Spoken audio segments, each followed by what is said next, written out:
నమస్తే సార్. నమస్కారం. ఇప్పుడు మోడీ గారు కొన్ని వ్యాఖ్యలు చేయడం అయితే జరిగింది సభలో. బంగారం ఏడాదిన్నర వరకు కొనుగోలు చేయొద్దు అని చెప్పేసి దాని గురించి మీరు ఏం మాట్లాడతారు? ఇప్పుడు విపత్కర పరిస్థితి అంటే యుద్ధాలు జరుగుతున్నటువంటి తరుణంలో బంగారం రేటు పైపైకి వెళ్ళిపోయి ఈవేళ చాలా సామాన్యుడు కొనుక్కోలేని స్థాయికి వెళ్ళిపోయింది. చాలా బరువైపోయింది. ఆడబిడ్డలకు మరీ ఆశ అయిపోయింది.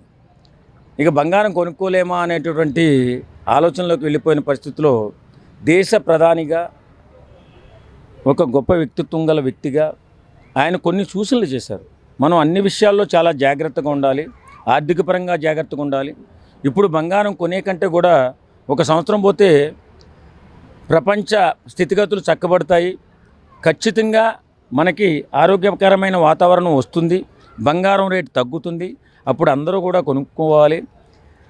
ప్రతి రూపాయి కూడా జాగ్రత్తగా యోచించి ఆలోచించి ఖర్చు పెట్టుకోవాలి. ఇప్పుడున్న పరిస్థితుల్లో చాలా కష్టాల్లో జరుగుతున్నటువంటి ప్రపంచం చాలా కష్టాల్లో ఉంది. అనవసర ఖర్చులు పెట్టకండి, ఆరోగ్యంగా ఆనందంగా ఉండండి అని చెప్పి ఓ దేశ పౌరుడిగా, ప్రథమ పౌరుడిగా, మన దేశ ప్రధానిగా ఒక గొప్ప సూచన చేశారు. ఆడబిడ్డలందరూ సంతోషంగా ఉన్నారు. ఎందుకంటే బంగారం కొనలేకపోతున్నామా అనే బాధ నుంచి బయటపడ్డారు ఇవాళ ఆయన చెప్పిన మాటతో. ఓ సంవత్సరం తర్వాత కొనుక్కోవచ్చులే, మనకు అప్పుడు కొంచెం అందుబాటులోకి వస్తుంది అని చెప్పి అందరూ ఆనందంగా ఉన్నారు. ఇవాళ దేశ ప్రధాని గారు చెప్పినటువంటి ఈ మాట విని నిజంగా మన పెద్దలు చెప్తుంటారు, పెద్దల మాట సద్దన్నం మూట అని.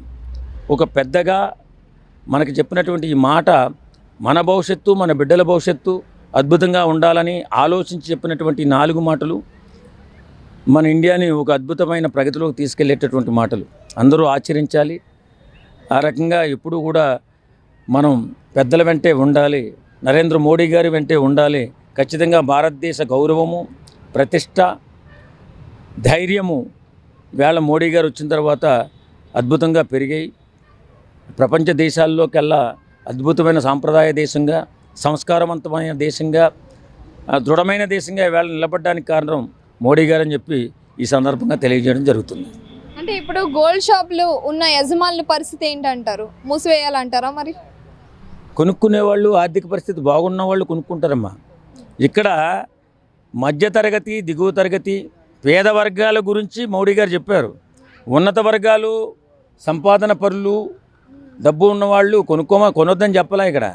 ఇక్కడ ఈ కింద స్థాయి వ్యక్తులు జాగ్రత్త పడండి, ఇప్పుడు అవసరం లేదు, మనం కొనుక్కునే సమయం వస్తుంది, చక్కగా కొనుక్కోవచ్చు అని చెప్పారు తప్ప బంగారు షాపులు మూసేసుకోమని ఏం చెప్పలే. ఆర్థికంగా బాగున్న వాళ్ళు ఎప్పుడు వాళ్ళు చెప్పినా చెప్పకపోయినా వాళ్ళు కొనుక్కుంటుంటారు, చేసే పనులు చేస్తుంటారు. ఇప్పుడు మనలాంటి మధ్యతరగతి కుటుంబీకులు ఎక్కువ డబ్బులు పెట్టి కొనేసి ఆర్థికంగా ఇబ్బందులు పడకూడదని ఒక శ్రేయోభిలాషిగా, ఒక దేశ ప్రథమ పౌరుడిగా మనకు చెప్పాడు. అది ఆచరిస్తే మనకు ఉపయోగం ఉంటుంది. తర్వాత ఆయన ఒక బంగారం గురించే చెప్పలా, ఇలాంటి క్లిష్ట పరిస్థితుల్లో మనం ప్రతి రూపాయి కూడా ఆలోచించి ఖర్చు పెట్టాలా, మన భవిష్యత్తు జాగ్రత్తగా చూసుకోవాలా, బిడ్డల భవిష్యత్తు చూసుకోవాలా, జాగ్రత్త సుమా అనే చెప్పినటువంటి మాట ఎంత అద్భుతమైన మాట. ఈవేళ చాలా ఆనందంగా ఉంది. మాలాంటి వాళ్ళు మేము ఏం ఆలోచిస్తామంటే పెద్దలు చెప్పేది వింటే బాగుపడతాం కదా అనుకునే సమయంలో బంగారం గురించి ఆడబిడ్డలు బాధపడుతున్నారు కొనుక్కోలేమా అని. వారికి ఓ భరోసా ఇస్తూ మాట్లాడారు, ఇప్పుడు వద్దు, తర్వాత కొనుక్కోండి, తర్వాత తగ్గుతుంది, మనం భవిష్యత్తు నిర్మించుకోవచ్చు అని అద్భుతమైన మాట చెప్పిన నరేంద్ర మోడీ గారికి సెల్యూట్ చేయాలి. ఆ మహానుభావుడు మాటలు శిరసా వహిస్తూ నేను కూడా అదే మాట చెప్తున్నా, కొంతకాలం ఆగండి. ఆడబిడ్డ ఎంత మురిపంగా చూసుకున్నా కొంచెం తక్కువ డబ్బులతో కొంటే ఇంకొక తులం బంగారం ఎక్కువ ఇవ్వచ్చు. కాబట్టి ప్రతి ఒక్కరూ ఆలోచించి నిర్ణయం తీసుకోవాల్సిందిగా మన ప్రధానమంత్రి నరేంద్ర మోడీ గారి మాట వినాల్సిందిగా కోరి ప్రార్థిస్తున్నాం. అంటే ఒక్క బంగారం గురించే కాదు, అలాగే ఫెర్టిలైజర్స్ గురించి అవ్వచ్చు, లేదు అంటే విదేశీ ప్రయాణాల గురించి అవ్వచ్చు, లేదంటే పెట్రోల్ డీజిల్ గురించి అవ్వచ్చు, వీటన్నిటి గురించి తగ్గించమని కూడా చెప్పారు కదా. సో దీని గురించి ఏం మాట్లాడతారు? నేను అదే చెప్తున్నా, అనవసరమైన ఖర్చులు, అనవసరమైన తిరుగుళ్ళు, అనవసరమైనటువంటి వ్యర్థాలు చేయొద్దని చెప్పాడు. అన్ని విషయాల్లో చెప్పారు ఆయన. పెట్రోల్ విషయంలోనే కాదు, మనం కొంటున్నటువంటి అన్ని విషయాల్లో, మనం ఖర్చు పెడుతున్నటువంటి ప్రతి దాని మీద విమర్శ కూలంకుశంగా చెప్పారు ఆయన. అన్నీ కూడా అన్ని వ్యవహారాల్లో ఖర్చులు తగ్గించండి, ఖర్చులు తగ్గించుకుని భవిష్యత్తును నిర్మించుకోండి. విపరీతంగా ఖర్చు పెట్టకండి, అనాలోచితమైన ఖర్చులు చేయకండి, అన్ని రంగాల్లో కూడా ఖర్చులు చేయకండి, జాగ్రత్త పడండి, రూపాయి పోగు చేసుకోండి, భవిష్యత్తుకి అండగా నిలుపుకోండి అని చెప్పి మహానుభావుడు చెప్పాడు ఆయన.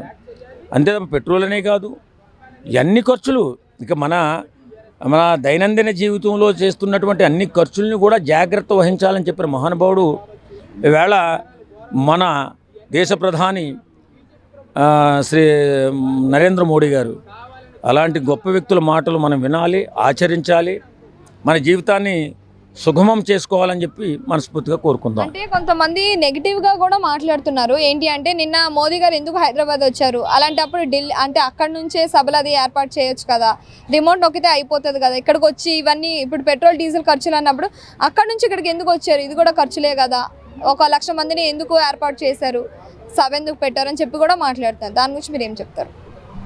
ప్రధానమంత్రి అయినటువంటి వ్యక్తి ఎవరైనా కానీ ప్రతి రాష్ట్రాన్ని సందర్శిస్తూ ఉండాలా, ప్రతి రాష్ట్రంలో స్థితిగతులు, వారి జీవన ప్రమాణం ఎలా ఉంది, ఏ రకంగా వారు బాగున్నారా బాగోలేదా, ఆర్థికపరమైన ఇబ్బందులు ఏమైనా ఉన్నాయా, రాష్ట్రంలో మౌలిక వసతులు ఏమైనా కావాలా, ఇలాంటివన్నీ తెలుసుకోవడం ప్రధానమంత్రి బాధ్యత.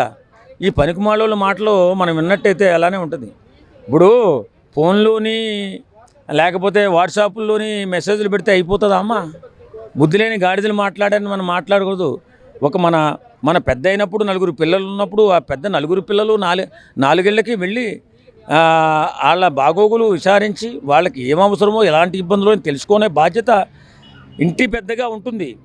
దేశ పెద్దగా ఈయనకుంది. ఆ మాత్రం తెలుసుకొని లేని అజ్ఞానులు ఈవేళ మాట్లాడుతున్నారు, ఏవేవో మాట్లాడుతూ ఉంటారు ప్రధానమంత్రి గారి గురించి. 12 సంవత్సరాల పరిపాలన కూడా విఫలమైంది అని చెప్పి కూడా మాట్లాడుతూ ఉన్నారు. ఇప్పుడు ఏదో రకంగా విమర్శించాలి, ఏదో రకంగా మాట్లాడాలి, ఏదో రకంగా ప్రధానమంత్రిని తక్కువ చేసి చూడాలి. ఈయన ఎక్కడికి ఎందుకు వచ్చాడు, ఆయన ఎక్కడికి ఎందుకు వచ్చి నీవెవడరా అడగడానికి నాకు అర్థం కాదు. బుద్ధి జ్ఞానం ఉందా? ఒక దేశ ప్రధాని ఒక రాష్ట్రానికి వస్తే సంతోషించాలా, ఇక్కడ ఏ కష్టాలు ఉన్నాయో చూసి ఆదుకుంటాడని ఆనందించాలా. ఇదేం వెధవ బ్రతుకురా బాబు. ప్రజలు బాగుండాలని ఎవడైనా కోరుకుంటాడు. ఆ వ్యక్తి వచ్చిన తర్వాత వేళ 6,000 కోట్ల రూపాయలు సుమారు అభివృద్ధి కార్యక్రమాలు చేశాడు. అది దేశ ప్రధాని యొక్క బాధ్యత. ఆ బాధ్యత విస్మరిస్తే బాధపడాలి కానీ ఆయన వచ్చి మనకు సహాయం చేస్తే బాధపడడం ఏంటో, ఈ బతుకేంటో, ఇలాంటి దుర్మార్గం ఏంటో, మాటలేంటో, నిజంగా ఈ సిగ్గు మేనస్ లేని వ్యక్తులు వీళ్ళు అలా మాట్లాడుతుంటారు. ఇప్పుడు ముఖ్యమంత్రి ఉంటాడు రాష్ట్రానికి, ప్రతి జిల్లాకి వెళ్ళాలా, ప్రతి నియోజకవర్గానికి వెళ్ళాలా, అక్కడ ఉన్నటువంటి పరిస్థితులు తెలుసుకోవాలా, ఏది అవసరం ఉందో, అక్కడ ప్రజల ఇబ్బందులు ఏంటో తెలుసుకుంటేనే వాడు ముఖ్యమంత్రి అవుతాడు. అలాగే ప్రధానమంత్రిగా ఉన్న వ్యక్తి ప్రతి రాష్ట్రం తిరుగుతూ ఉండాలా, ప్రతి రాష్ట్రంలో మౌలిక వసతులు కానీ అలాగే ఎలాంటి ఇబ్బందులు ఉన్నాయని తెలుసుకుని తగిన సహాయం సహకారాలు చేస్తూ ముందుకు వెళ్ళాలి. అదే రాజకీయం. ఒక రాష్ట్ర పెద్దగా ముఖ్యమంత్రి అయితే, ఒక దేశ పెద్దగా ప్రధానమంత్రికి ఎందుకు వచ్చాడు మన రాష్ట్రానికంటే వాళ్ళు అవలేగాళ్ళు అనాలి, వర్షంగా బుద్ధి లేని అజ్ఞానులు అనాలి. కాబట్టి ఇలాంటి మాటలు మాట్లాడే వాళ్ళంతా కూడా పనికిరాని దద్దమ్మలు. నమస్తే సార్. ఇప్పుడు మోడీ గారి సభలో కొన్ని వ్యాఖ్యలు చేయడం అయితే జరిగింది. 1.5 పాటు బంగారం కొనుగోలు చేయొద్దు అని చెప్పేసి, దాని గురించి మీరు ఏం మాట్లాడతారు? నేను కూడా మీటింగ్ వింటానమ్మా. ఆయన చెప్పింది కూడా కరెక్టే, ఆయన చెప్పినవి అన్నీ కూడా కరెక్టే. ఎట్లా అంటే ఇప్పుడు బంగారం రేటు పెరిగింది, ఆల్రెడీ పెరిగింది. ఇప్పుడు కొంటే మనం లాస్ అవుతాం. కొద్ది రోజులు ఈ యుద్ధం ఒకటి క్లోజ్ అయిపోతే బంగారం రేట్లు తగ్గుతాయి. అప్పుడు మనం కొనుక్కుంటే బాగుంటుంది. ఇప్పుడు కానీ కొనుక్కుని పెట్టుకుంటే లాస్ అవుతారు. ఆయిల్ విషయంలో కానీ చాలా మన హౌస్ పరంగా కానీ కొన్ని విషయాలు చెప్పాడు. ఒక ప్రధానమంత్రి రేంజ్లో ఉన్నవాళ్ళు అలా చెప్పడం, ఆయన మన కుటుంబానికి ఒక తండ్రిలాగా ఆ విధంగా చెప్పాడు. ఆయన చెప్పినవన్నీ అమలు చేసుకుంటే చాలా మంచిది. అదే అమలు చేసుకుంటే మంచిది. వీళ్ళు ఏంటంటే ఏదో ప్రధాని వచ్చాడు, ఆయన విమర్శించాలి, ఏదో చేయాలి, ఏదో ఒకటి అనాలి, బీజేపీని ఫెయిల్ చేయాలి. దయచేసి పబ్లిక్ చెప్తున్నా, మన దేశంలో బీజేపీ గవర్నమెంట్ రావాలి.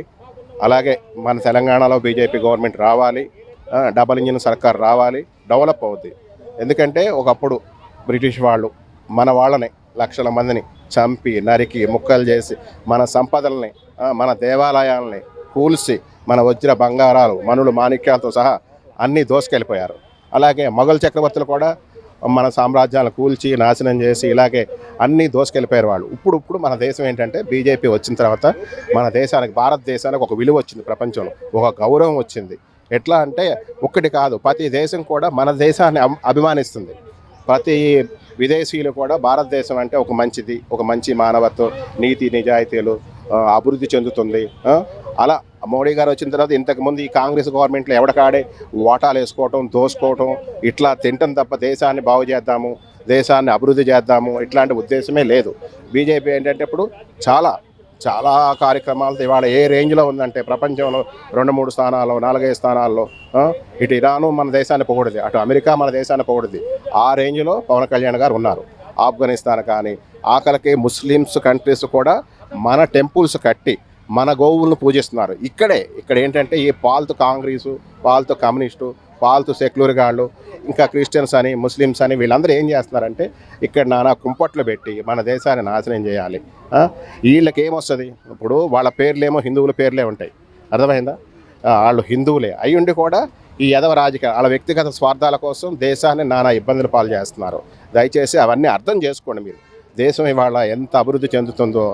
ఇప్పుడు ఒక మన బియ్యం తిన్నామన్నా, మన ఒక ఆయిల్ కానీ నూనెలు కానీ ఎవరు ఇచ్చేది ఎవరు? ప్రధాని. ఒక ఎయిర్పోర్ట్ కానీ, ఒక ట్రైన్ కానీ, ఇవాళ కంపెనీలు కానీ, ఫ్యాక్టరీలు కానీ, రాష్ట్రం ఒక్కటే ఉంటే డెవలప్ కాదు, అర్థమైందా? ఇప్పుడు ఆంధ్రప్రదేశ్ సూపర్ డూపర్గా డెవలప్ అవుతుంది. భారతదేశంలో నెంబర్ 1 పొజిషన్లో ఉంది. ఇప్పుడు భారతదేశం ఎలా నెంబర్ 1 పొజిషన్లో ఉందో ఆంధ్రప్రదేశ్ కూడా గుజరాత్ తర్వాత నెంబర్ 1 పొజిషన్లో ఉంది.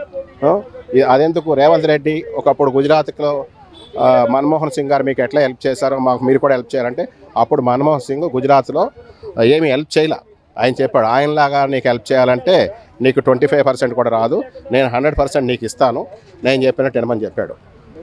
అది గుర్తు తెచ్చుకోండి దయచేసేసి. ప్రతి ఒక్కళ్ళు కూడా హిందూ ధర్మం కోసం, హిందూ దేశం కోసం, అంటే హిందూ అంటే మతం కాదు, అది గుర్తుపెట్టుకోండి, అర్థమైంది? హిందూ అంటే మన సంస్కృతి, సాంప్రదాయం, భారతదేశం ఒక అభివృద్ధి, ఇలా అనమాట, ఇదనమాట. కొంతమంది ఏంటంటే హిందూయిజం, బీజేపీ అంటే హిందూ అని కాదు, బి అంటే భారత్, జే అంటే జనత, జనత అంటే పేద ప్రజలు, పి అంటే పార్టీ.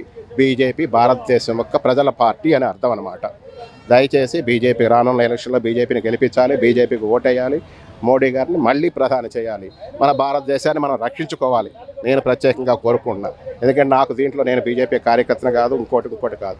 అలాగే నేను జనసేన, అలాగే బీజేపీకి సపోర్ట్ చేస్తాను. నేను పవన్ కళ్యాణ్ గారి అభిమానిని ప్రత్యేకించి, ఎందుకంటే ఆయన కూడా మంచివాడు, ఎందుకంటే ప్రజలకు సేవ చేస్తున్నాడు. ఎక్కడో ఉన్న ముస్లిమ్స్ అమ్మాయిని కూడా ఈరోజు ఆయన తీసుకొచ్చి వాళ్ళ ఇంటికి ఒక ఆడపిల్లకి తాంబూలం పెట్టినట్టుగా ఒక చీర, ఒక 30,000 రూపాయల క్యాష్ ఇచ్చి ఇంటికి పంపించాడు. అన్నా అని అడిగితే చాలు పవన్ కళ్యాణ్ గారిని. సహాయం చేయనోడు ఎవరైనా ఉంటారా? ఆ విధంగా జగన్ ఎవరన్నా అడిగారా నాకు హెల్ప్ చేయమని? ఈ రోడ్డు అన్నా, మా అమ్మ నాన్న లేరన్నా నాకు ఏదైనా సహాయం చేయండి అన్నా, ఇట్లాంటి ఎవరైనా పవన్ కళ్యాణ్ గారు అడుగుతారు. కాబట్టి పవన్ కళ్యాణ్ గారికి అన్ని విధాల అందరికి అడగని వాళ్ళకి లేదనకుండా దేవుడైనా కర్ణుడు అంటారు, అట్లా అంతకన్నా మించిపోయి వాడు ఉన్నాడు. అంతటి మంచి వ్యక్తిని కొంతమంది ట్రోల్ చేస్తారు. ఆ యదవలకు కూడా చెప్తున్నారు, పవన్ కళ్యాణ్కి మాత్రం ట్రోల్ చేయకండి, అది గుర్తుపెట్టుకోండి, అర్థమైందా? బీజేపీకి సపోర్ట్ చేయండి, బీజేపీని గెలిపించండి, జనసేనను గెలిపించండి. వేరే పార్టీలు ఈ దేశంలో ఉండకూడదు. కాంగ్రెస్ కానీ ఇంకోటి కానీ భూస్థాపితం అయిపోవాలి, కథం. అంటే చాలా మంది నెగిటివ్గా కూడా కామెంట్స్ చేస్తున్నారు. ఏంటి అంటే 12 సంవత్సరాలు మోడీ గారు పరిపాలన విఫలమయ్యారని చెప్పి, దాని గురించి మీరు ఏం మాట్లాడతారు? ఏ విఫలమయ్యారు? విప్లవం కాదా, విప్లవాలు సృష్టించాడు ఆయన, అర్థమైందా? మోడీ గారిని విమర్శించేవాడికి ప్రతి ఒక్కడే చెప్తా నేను, విప్లవాలు సృష్టించాడు. ఇప్పుడు వాళ్ళ ప్రపంచం మొత్తం భారతదేశం వైపు చూస్తుంది, అర్థమైందా?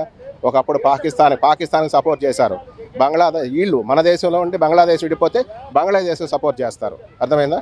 పాకిస్తాన్ వాళ్ళు మన వాళ్ళు నరికి మొక్కలు చేసి ఇక్కడ పంపించారు. ఇప్పటికీ ఇప్పుడు మొన్నటిదాకా కలకటా ఉందనుకో, కలకటాలో బంగ్లాదేశీలు రోంకియో గ్యాంగ్ ఉంది, ఇప్పుడు కూడా మన హైదరాబాద్లో కూడా ఉంది. వీళ్ళేంటి? బీజేపీ హిందువులు, ముందు రాను రోజుల్లో మనకు ఓట్లేరు కాబట్టి వీళ్ళని తెచ్చుకోవటం, ఇక్కడ ఓటింగ్ కోసం తిరుగుతున్నారు. ఆయన విప్లవం కాల, ప్రపంచం వాళ్ళ భారతదేశాన్ని చూసి మోడీ గారిని చూసి ఆశ్చర్యపోతుంది. ఆయన ఏం చేయలే, ప్రతిదీ తెల్లారైతే దేశాన్ని ఎలా డెవలప్ చేయాలి, ఎలా అభివృద్ధి చేయాలి, ఏ రాష్ట్రాలకు ఏం చేయాలి, ఏ రాష్ట్రంలో ఏ కంపెనీలు పెట్టాలి, ఏ ఫ్యాక్టరీలు పెట్టాలి, పబ్లిక్కి ఏ విధంగా మనం సేవ్ చేయాలి, కాపాడాలని, దేశాన్ని రక్షించుకోవడం కోసం ఆహార నిశలు ఆయన శ్రమ పడుతున్నాడు. ఇవాళ మనం ఒక ప్రత్యేకించి ప్రపంచ దేశాలతో యుద్ధం చేసే దేశం కాదు మనది. ఎందుకంటే శాంతి సంరక్షణ కోసం పుట్టిన దేశం మనది, అర్థమైందా? అందుకే జస్ట్ అమెరికా వాడు మాట్లాడితే పాకిస్తాన్ వాళ్ళు మన మీద ఆ ఉగ్రవాదులు ఏదో ఒక చోట ఏదో ఒక చేస్తూనే ఉంటారు.